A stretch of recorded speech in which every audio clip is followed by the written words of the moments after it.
If you follow the news these days, you might be tempted to despair. It sometimes seems as though a new age has started in which forces beyond our control are hurling our planet and all its inhabitants to annihilation. The world's most powerful countries openly turn towards nationalism, xenophobia, militarism, rattling their nuclear swords. And in our darkest moments, we sometimes think that there's nothing that can stop it. But there's another reality, one that mostly flies under the radar, but is no less powerful. I'm referring to the hundreds of thousands of organizations, millions of people around the world, who work day and night to restore, rebuild, connect, protect, and heal. Never before in the history of humankind have there been so many people working for a sustainable world of equality, justice, and peace. And even if we don't hear about it every day, it's there. And something new is happening, because many of the most innovative change makers these days are coming from the arts. Filmmakers, theater makers, writers, dancers, singers, devoting their art to not only to exploring the ideas of a different world, which has always been one of the functions of the arts, but also helping to nurture it into being. I'd like to speak this evening about war, fear, empathy, and music. Most of us have come to understand that the extreme wealth in some parts of the world comes at the cost of extreme poverty and misery in the rest. People, of course, all need to survive and all want a good life. So in this world of inequality, they try to change things, and this often results in conflict, as we also all know. And these conflicts lead very often to the ultimate disconnect, which we call war. Meanwhile, you and I, human beings of this planet, are pitted against each other, persuaded that the real threats are not this system of inequality, but rather our neighbors who have a different skin color, or a different religious background, a different ideological belief, or a different national origin. And why would we go along with such a system? Why would we be okay with a world which is based on the unequal distribution of resources, held into place by domination and war? What keeps that vicious cycle going? What fuels that disconnect? I think there's a one-word answer to that, and I think it's fear. When I was growing up in the US, we were taught to be afraid of the communists, the Russians, the Chinese, insurgents, spies. They were everywhere. Under every mailbox was actually the phrase. When we went to school, we had to participate in air raid drills, hiding under our desks or ducking and covering, as it was called, in the hallways with our arms on our shoulders to prevent us from being hurt in a nuclear war. People were encouraged to build bomb shelters in their basements, truly, with saltines and canned fish and stuff like that. And there were hearings held, congressional hearings. People like me, musicians, artists, writers, scientists, teachers, lost their jobs, were blacklisted. Some people went to prison. A few were even executed. And meanwhile, there was a terrifying arms race And we grew up under the shadow of the bomb.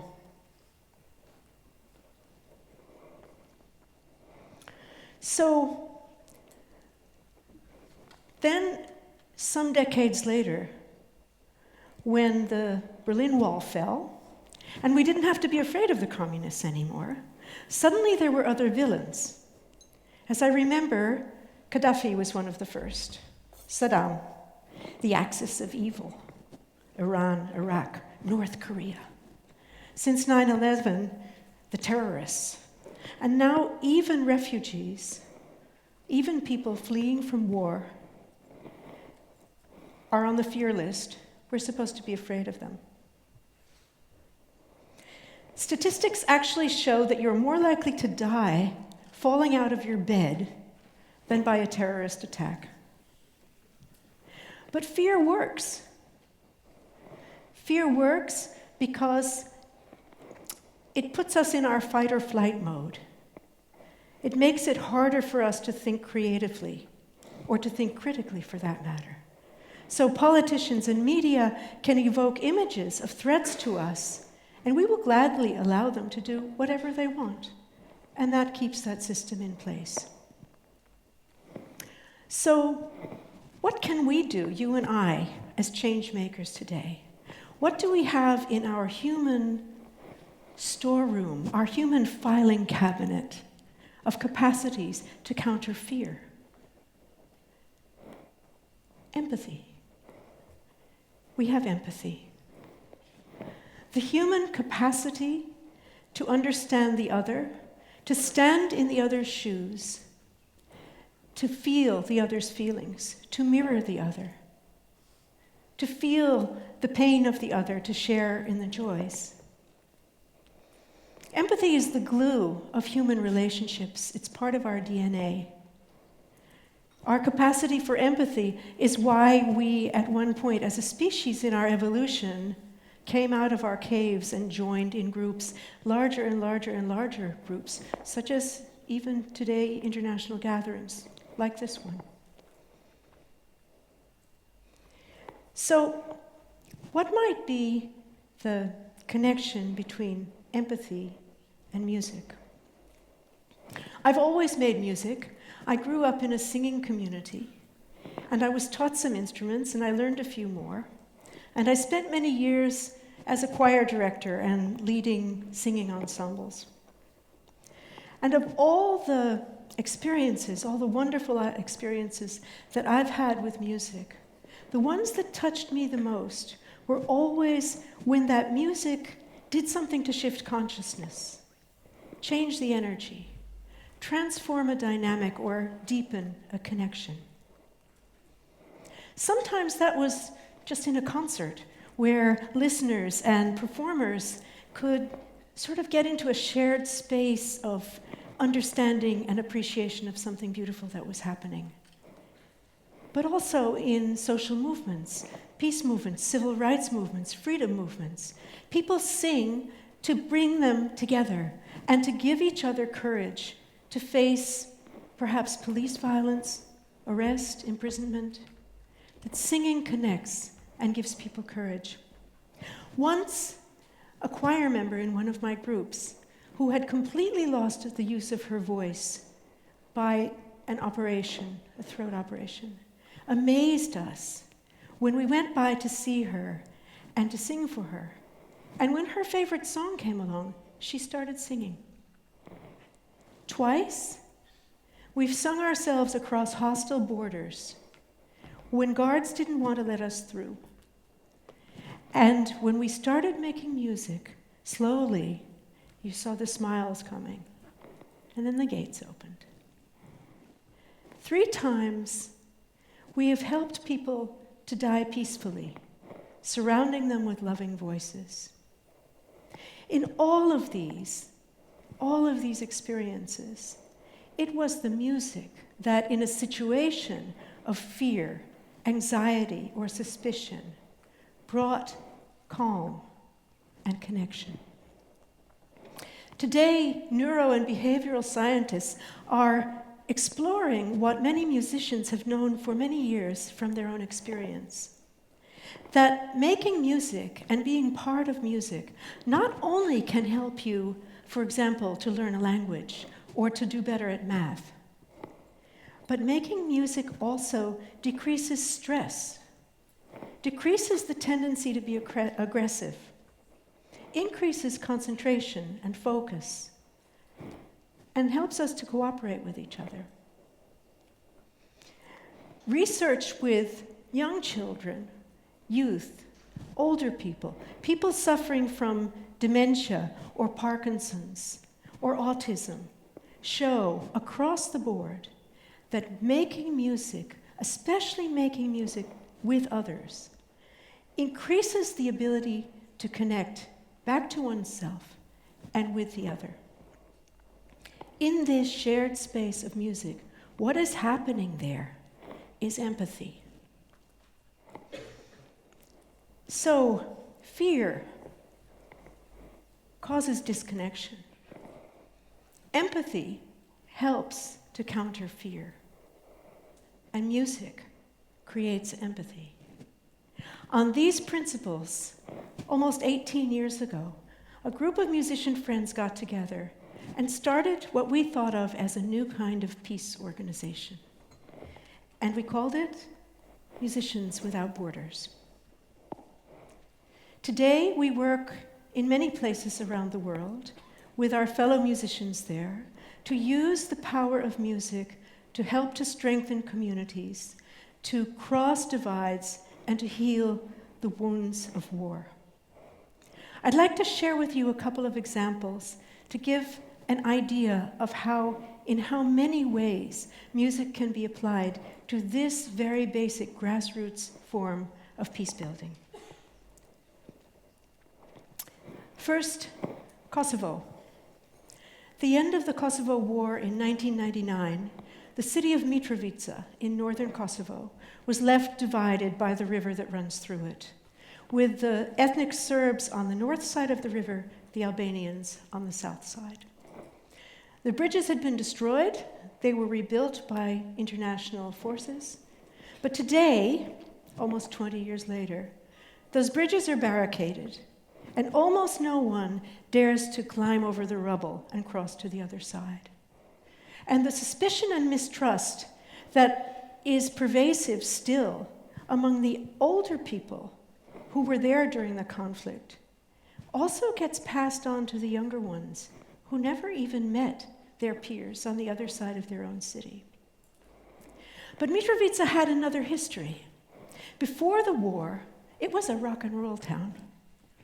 Many of the old rockers who came out into the ex-Yugoslavia music scene came from this town and its inter-ethnic, vibrant rock music scene.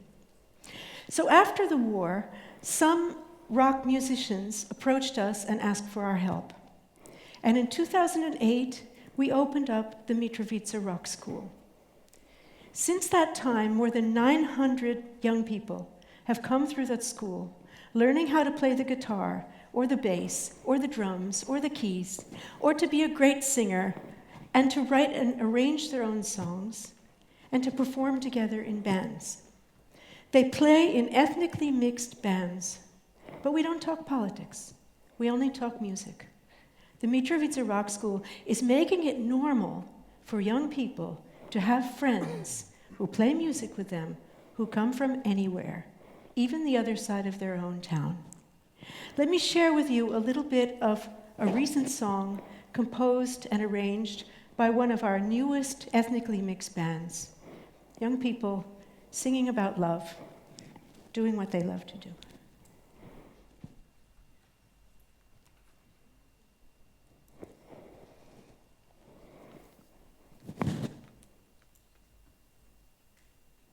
Oh dear.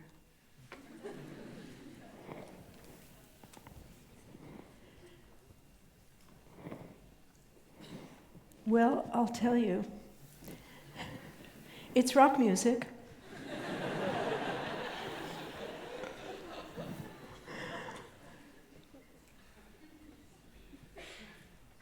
Imagine. It's very loud.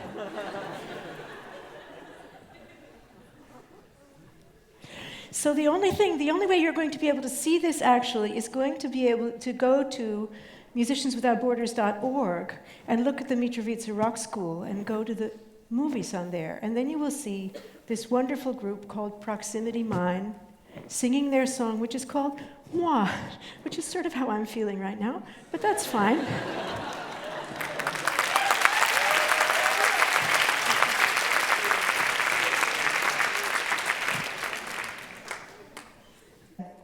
I was going to tell you the story about Rwanda, because that's another place where we work.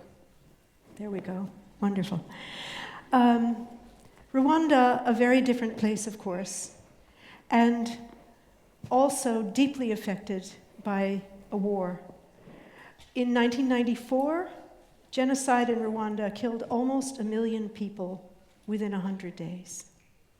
Hundreds of thousands were wounded. Many children left orphaned. Women were systematically raped, and many were infected with HIV.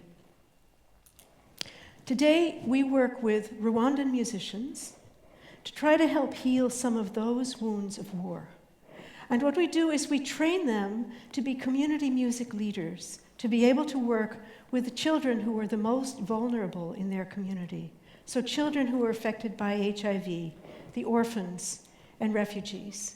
We have trained up to now about 80 young Rwandans as community music leaders, and they work with 30,000 children on a regular basis. Now let's see if we can listen to Yves, who is one of our musicians, who tells in this video, I'm telling you ahead of time, how music helped him to survive his own history in the war, and how he is now trying to pass it on to children in his own community. Yeah.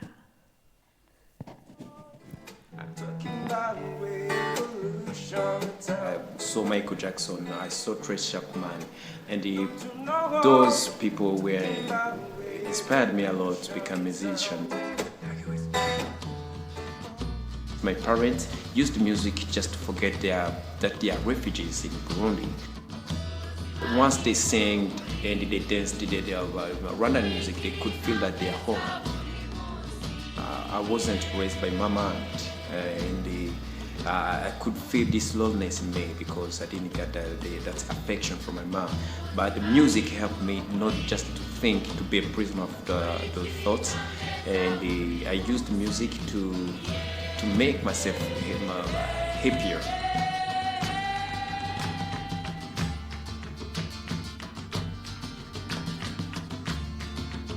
Well, we can share and maybe come up with new ideas, new thoughts, how we can use music to help our community, to heal.